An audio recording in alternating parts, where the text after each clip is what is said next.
I think there's a problem with one of my bearded dragons.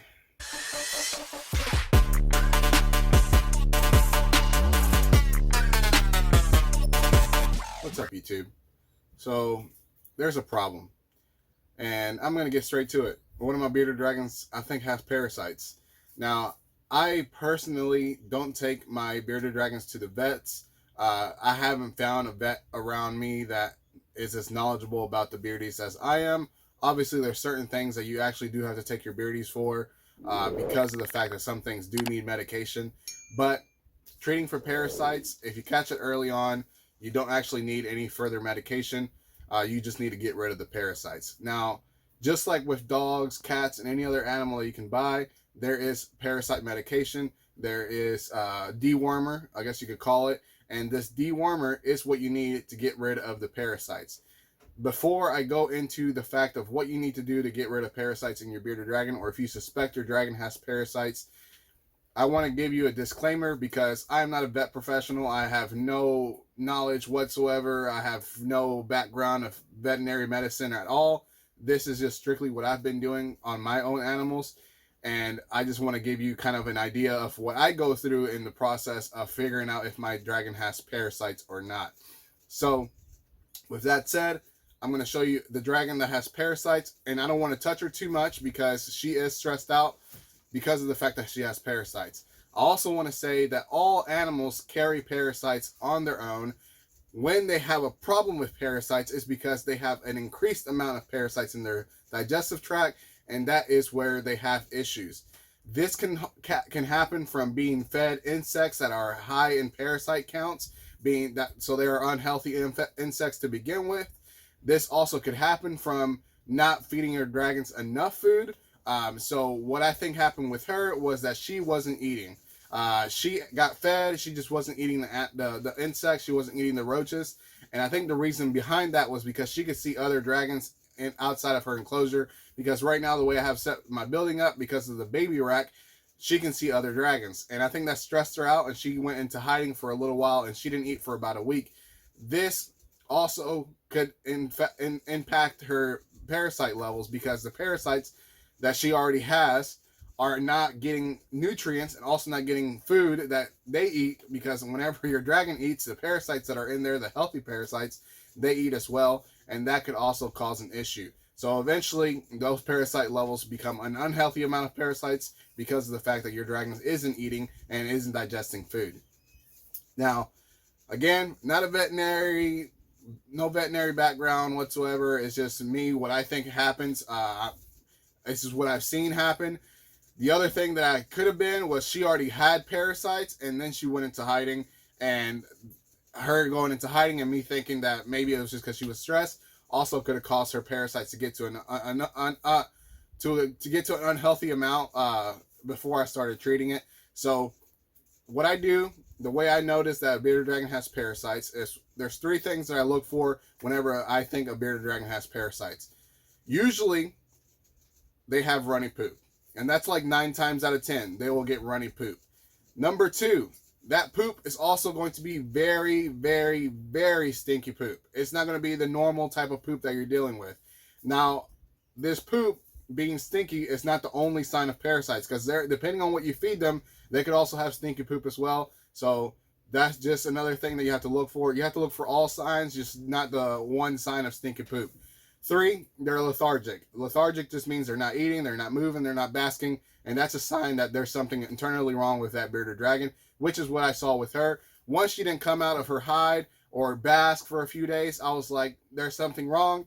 And the last time I tried feeding her, she went for the bugs, ate some bugs, and then puked them out. And that was my last for sure sign knowing that there was something wrong with her. So I started treating for parasites. The dewormer that I use is the same dewormer that you can get over the counter. I get mine on Amazon, and I'm going to show you right now. So this particular dewormer, this is goat dewormer. This goat dewormer is also known as 10% fenbendazole. I'll type it out. I think that's how it's pronounced, but I'm just pronouncing every syllable that I know how to pronounce. So it is 10% fenbendazole. This is Safeguard goat dewormer, and it's the same thing. It doesn't matter if it's goat dewormer, dog dewormer, or whatever. But I use this for my dogs. I use these for my dragons.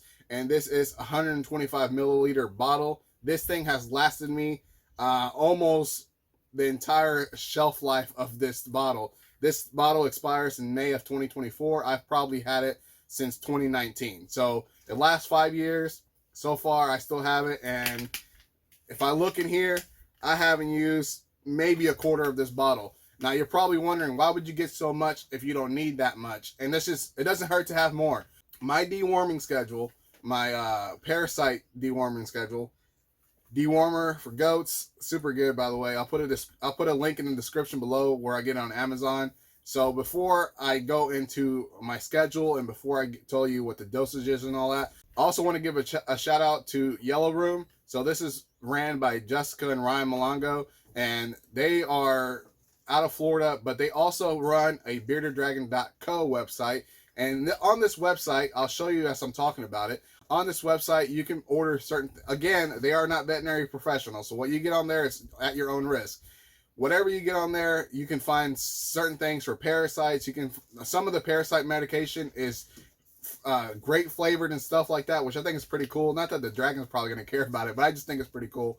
And then there's also other stuff on there that you can get. But I think that website is awesome for anyone that wants to try and figure out what's wrong with their dragon, because they don't have access to any reptile vets around them. So beardeddragon.co, I'll write the name of this on the screen here so you can get to it. And I'll also put it down in the description. They don't know I'm giving them a shout out, so I just want to say that I've also gone on this website before and I've ordered from them. But obviously, when you need this much, it's easier just to buy it in bulk. But yes, they do sell the dewormer on their website if you suspect your animal has parasites or not. So let me go ahead and show you my dragon that I think has parasites. Honestly, I'm like 90% sure she has parasites because her poop is runny, it stinks, and she's lethargic, which is like the signs of parasites that you should look for. Before I go and show you the dragon, I know I keep saying this, smash that like button for the YouTube algorithm. Let's go look at the dragon. So this is Percy's, and she's a girl, actually, believe it or not, but she is sick right now, and I don't know if you can tell by the way she looks. So I say she's sick right now because I started treating for parasites 2 weeks ago, and I've noticed an improvement already, but I wanted to make this video when I give the second dose of parasite medication. So I do this dose every 2 weeks, and I do it 3 times, so that's practically a month and a half I'm giving medication for parasites. The problem with parasite medication is that, as I mentioned earlier in the video, all dragons carry a healthy amount of parasites. When you start giving them dewormer, all parasites in their system are wiped out. And that means after the fact, you also got to watch out to make sure they don't get even more sick because of the fact they don't have those healthy parasite, that healthy bacteria in their body. They need that. That's part of what they use to digest their food. So you got to make sure you're watching for that. But I noticed that she's getting better because of the fact that last night or yesterday dinner time, I fed her and she ate, which means that she's good and she is finally feeling good enough to eat her food. But she is super nice dragon. She's super docile, super chill. But I noticed something was wrong because she wasn't eating, she wasn't basking, and she pooped and it stunk. And I can't stand the stinky dragon poop. So that's just how it goes. So my parasites, my dewormer schedule, once you give the first dose, you wait 2 weeks, you give the second dose. You wait 2 more weeks, you give the third dose. After that third dose, you should see improvement by the second dose. But after that third dose, you should definitely see some improvement if it is that they had parasites. But again, you also still want to make sure you watch out after the fact because you are killing the healthy bacteria in their body as well, and you got to watch out for that. So she pooped yesterday, and it was running, so she still has parasites in her system. But she ate, so it means there is improvement. So that's all that matters as of right now, because we're still technically on the second dose, which I'm about to give today. Now, I put all my dragons on a dewormer schedule. My dewormer schedule is based on when I expect them to go into brumation and when I expect them to come out of brumation. Brumation period is anywhere from September to March. So that means my dewormer schedule is the beginning of September and the end of March, just to make sure that they also have a 6-month time frame where they're healthy, hopefully. And if they're in brumation, I also got to make sure that they don't have parasites while they're sleeping that extended period of time, because brumation can also have the same kind of look as parasites minus the stinky poop. They won't bask, they'll get lethargic, and that's just how it goes. So minus the stinky poop, minus the runny poop, they're going to be hiding and sleeping all the time. So you got to make sure it's not parasites, because if for some reason yours doesn't have that stinky poop or doesn't have that runny poop, you still got to get them checked for parasites. And that's just a fecal exam to rule out the parasites, just to make sure that it's brumation. But the reason I do the dewormer early on in September is just to make sure that I don't have to check for parasites. Because like I said, there's not really a vet that I trust around here with my reptiles. And I know it sucks to say, but that's just how it is in some areas of the country. There is one now that I just found out about not that long ago, and that I'm going to test out, but we'll see how it goes, because I tested out one a few years ago, and they were for birds, and they said they could figure it out for me, and it didn't work out that well. So I just said, I guess this is not the vet for me either. So I'm still looking, I'm still searching, because honestly, it does help to have a vet around you. Even if you are doing your own things, it does help, because there are times where you aren't going to be able to help and fix your animals on your own, and you're going to need some medical assistance. So it does help to have a vet around you, even they're for 2 hours away. Sometimes that's better than not having them around at all. But I'm going to start giving dewormer medication, and I'm going to kind of go through the process. But today is also cleaning day and feeding day, so it's a lot more than just deworming happening today. So it's going to be a lot going on. But just know that this girl is finally feeling like herself. She's finally eating, and you can tell at her base of her tail, this actually happened. It's bony, and that's because she hasn't been eating and she has been pooping. It's like diarrhea. It's practically what it is diarrhea. And she was sleeping all the time. She didn't bask, and all she did was poop when she came out of her hide. So today I caught her yesterday I caught her basking. Today I caught her basking again, and yesterday I caught her eating. So that means at least she is feeling better than before. So obviously from now on, it's just working on fattening her up, working on making sure she's getting her food in, making sure she's hydrated, because that's another thing with the parasites. Since they're pooping so runny, you got to make sure they're hydrated. You always want to make sure your animals are hydrated, but more so whenever they do have the diarrhea. So I'm also going to be giving them water today. I'm going to be giving dewormer medication, and I'm also going to be feeding and cleaning. So here is a 1 milliliter syringe. Obviously this one doesn't have a needle. This is what I use for deworming. So I'm going to get the dewormer medication. So all my dragons weigh about 300 to 400 grams.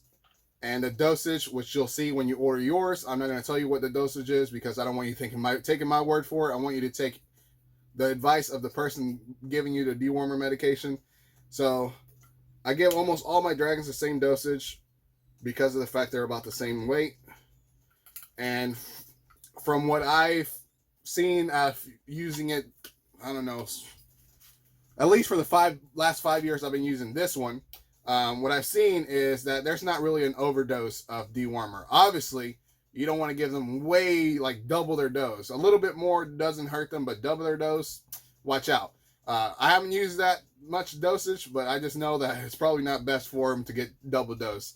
So here's the first one. So what I do is, this is Fortuna, technically it's Fortuna, but it's like fortune, but instead of E at the end, it's A. So technically it's Fortuna, but technically it's Fortuna. But what you do is, let's see how well you guys can see this. All right. So what I do is, you kind of put it on their lip, and you rub. There you go. There you go. And that's it. That's it. Simple. You rub it on their lips, and they open their mouth, and you just press the syringe, and you call it a day. I got to do that several more times, because it is the beginning of September, which means it's time for me to do all of this.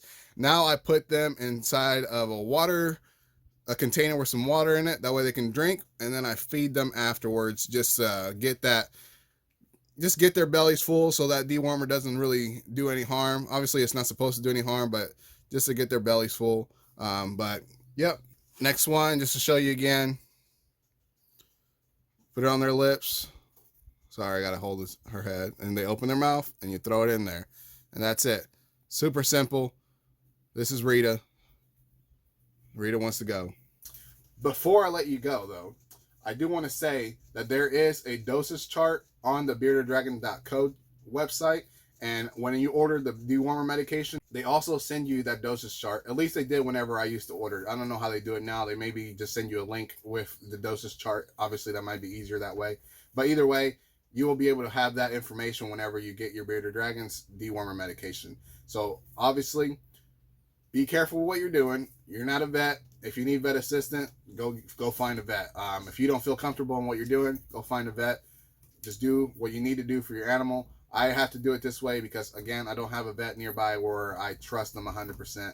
And that's just the way I feel about some of the vets in my area. It's not a dog. It's not a cat. It's not anything they're used to. So it's not worth me taking it to them if they're not going to know what to do. Because the last thing I want them to do is something that could put them in more harm than they already are in. So, as always, peace.